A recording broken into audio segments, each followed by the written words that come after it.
आज के वीडियो में टॉपिक है most searched discussed with in the 6 days which is UPS unified pension scheme announces हो गई है। ये स्कीम 24 अगस्त को 2024 को इसकी अप्रूवल मिल गई है जो एप्लीकेबल हो रही है 1 अप्रैल 2025 से। बहुत सारे एम्प्लॉयज परेशान है कि ये यूपीएस क्या है, हम यूपीएस सिलेक्ट करने या एनपीएस सिलेक्ट करें, क्योंकि अब दोनों की ऑप्शन मिल गई है। आज हम इस वीडियो में पूरी तरह समझेंगे क्या है ये यूपीएस का फीचर्स। हम 3 पेंशन स्कीम का कंपैरिजन करेंगे कि UPS versus NPS versus OPS. आपकी सारी क्वेरीज मेजरली इस वीडियो में कवर हो जाएगी। आप देख रही है right fact.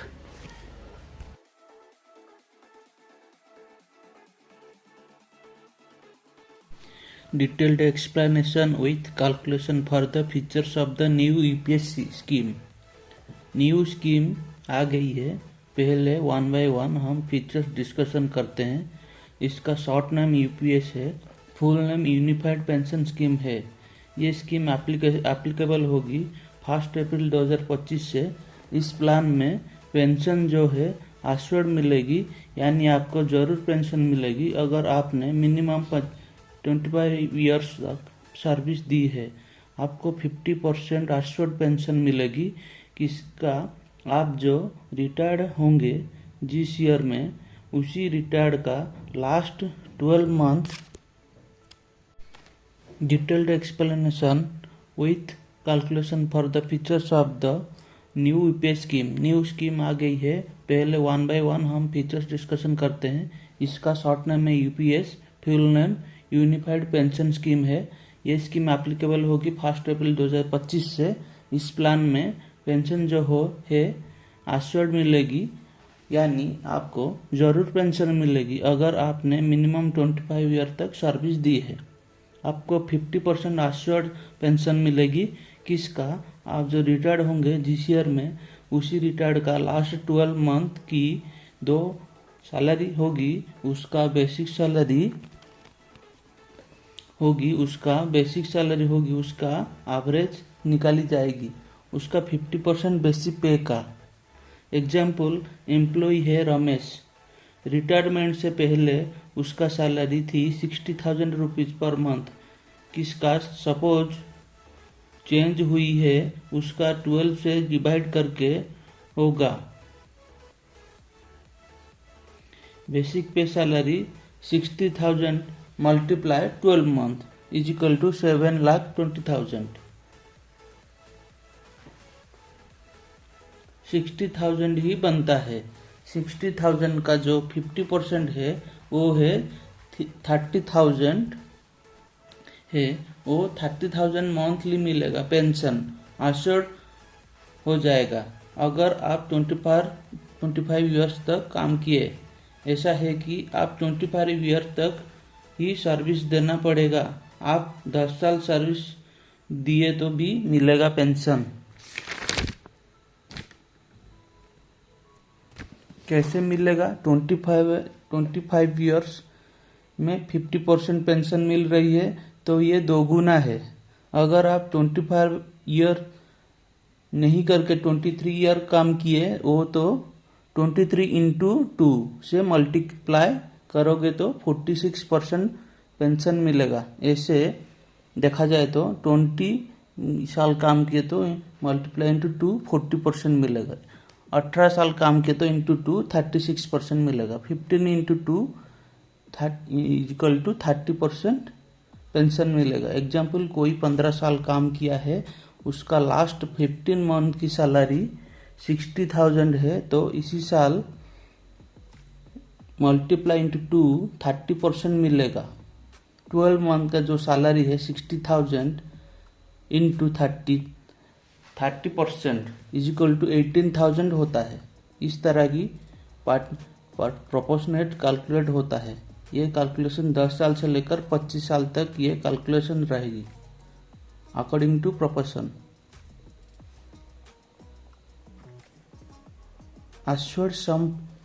Assured family pension भी इसमें अवेलेबल है। अगर जो पेंशन लेता है 30,000 पर मंथ। जब उसकी डेथ हो जाएगी उसका 60% यानी 18,000 उसकी फैमिली को मिल जाएगी पर मंथ।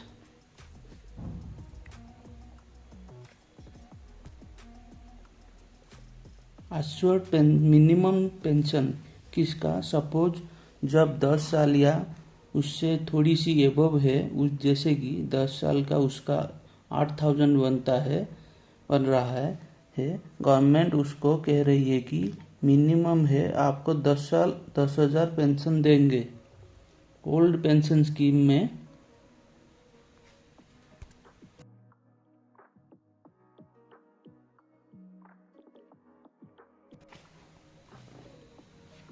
अगर उसका कैलकुलेशन में कितना भी आए, हायर साइड मिलेगा, कैलकुलेशन का लोअर साइड नहीं।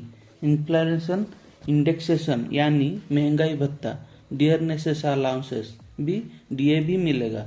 इसमें जो इंडेक्स है all India consumer index for industrial worker, इसमें assured pension family pension minimum pension इसमें एप्लीकेबल होगी। इसमें लमसम पेमेंट एट सुपर अन्वेषण का भी एक पॉइंट दिया गया है। ये लमसम पेमेंट है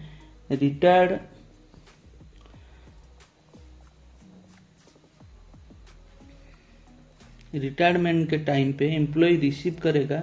ये अश्योर्ड पेंशन जो ग्रेचुइट है उसकी ओवर एंड एबव रहेगी। ये कैलकुलेशन होगी 1/10th 1 is equal to 10th of the monthly employment for every completed 6 month of services। इसका मतलब है मान लो आप 15 ईयर जॉब किए हो, आप लमसम पेमेंट लेना चाहते हो हर साल, इसको 6 मंथ के लिए ब्रेक कर दिया जाएगा, यानी 15 year into 2 year is equal to 30 year. मान लो इस केस में बेसिक प्लस डीए मान के मिलाकर बनता है 70,000। उसका 1 is equal to 10th या आएगी 7,000, उसको मल्टीप्लाई कर दिया जाएगा 30 से, जो आएगा 2,10,000 लमसम पेमेंट वो ले पाएंगे according to rules and formula. बहुत सारे पर्सन कंफ्यूज हो गए हैं। जो पर्सन ऑलरेडी एनपीएस लेके बैठे हैं, अगर उन्हें यूपीएस से अच्छा लगा तो उन्होंने कभी भी एनपीएस से यूपीएस को स्विच कर सकते हैं, पर एक ही बार कर पाएंगे। Shifting option from NPS to UPS इसमें अवेलेबल है। जो पहले एनपीएस में है अभी वो यूपीएस में भी शिफ्ट कर सकते हैं। ये तो हो गया जो पर्सन जब भी जॉब पे हैं। जो पर्सन ऑलरेडी रिटायर्ड हो गए हैं और उनको एनपीएस अंदर में है, उनको पेंशन मिल रही है, वो सब लोग परेशान थे कि एनपीएस अंदर बहुत कम पैसे मिल रही थी, उनको भी यूपीएस के अंदर पेंशन मिलेगा। उनका जो एरियर है जो पिछला है उसका इंटरेस्ट के साथ पे कर दिया जाएगा। ये यूपीएस स्कीम है। एवरी 3 ईयर इसको रिव्यू की जाएगी इम्प्रूवमेंट करने के लिए, और फीडबैक में और इम्प्रूवमेंट करने के लिए इसको हर 3 साल में उसको रिव्यू भी किया जाएगा। इसमें प्राइवेट कंपनी जो एम्प्लॉय है उनको भी फैसिलिटी मिल सकता है आगे जाके। इसका हम कंपैरिजन करते हैं। ओपीएस जो है एक्टिव थी 31/12/2023 तक। एनपीएस 1/1/2000 से अभी तक एक्टिव थी for all citizen including NRI SD between 18 to 70 year. OPS में सिर्फ गवर्नमेंट कंट्रीब्यूशन करती थी, एनपीएस में गवर्नमेंट एंड एम्प्लॉय भी कंट्रीब्यूशन करते हैं। गवर्नमेंट 14% कंट्रीब्यूट करती है, एम्प्लॉय 10% कंट्रीब्यूट करते हैं। और यूपीएस के अंदर गवर्नमेंट 18.5% कंट्रीब्यूट करेगी और 10% एम्प्लॉय कंट्रीब्यूट करेंगे। जो पहले एनपीएस में था, एनपीएस में गवर्नमेंट ने थोड़ा सा कंट्रीब्यूशन इंक्रीज कर दिया है। एनपीएस स्कीम मार्केट के साथ लिंक है, जबकि ये वाला गया था कि एनपीएस स्कीम शेयर मार्केट में इन्वेस्ट होगा तो बहुत सारे लोगों ने खुश हो गए थे। जब रिटायर्ड होने के बाद उन्हें पता चला कि ये तो बहुत कम मिल रही है, तो सभी ने ऑब्जेक्शन उठाने शुरू किए। यूपीएससी में 60% पार्ट आप विड्रॉ कर सकते हो और 40% आपको पेंशन में चला जाता है। ओपीएससी में फिक्स्ड पेंशन भी बेस्ड ऑन सैलरी, एम्प्लॉय को कोई कंट्रीब्यूट नहीं देना पड़ता है। फैमिली ऑप्शन 60% है। इस पे जो फैमिली का पेंशन का जो ऑप्शन है 60% आफ्टर डेथ मिलेगा।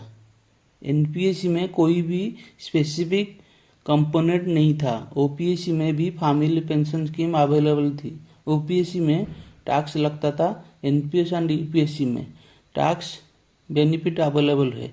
यूपीएससी रिस्क फ्री है, एनपीएस मार्केट बेस्ड है और ओपीएस भी रिस्क फ्री था।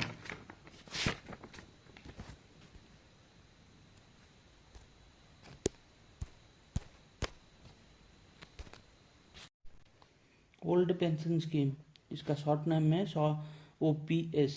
ये पहले 31/12/2003 तक एक्टिव था। बहुत लोग इसको पसंद करते थे। ये सैलरी से ओवर एंड एबव बेनिफिट मिलता था। इसका पूरा का पूरा कंट्रीब्यूशन गवर्नमेंट करती थी। इसमें जॉब होल्डर को कोई कंट्रीब्यूशन नहीं करना होता था। इसमें एश्योर्ड पेंशन रिटायर्ड होने के बाद एम्प्लॉयज़ को मिलती थी। जब गवर्नमेंट ने ओपीएससी को बंद करके 2004 में एनपीएस शुरू किया, किसी को भी ये स्कीम एनपीएस पसंद नहीं आई थी।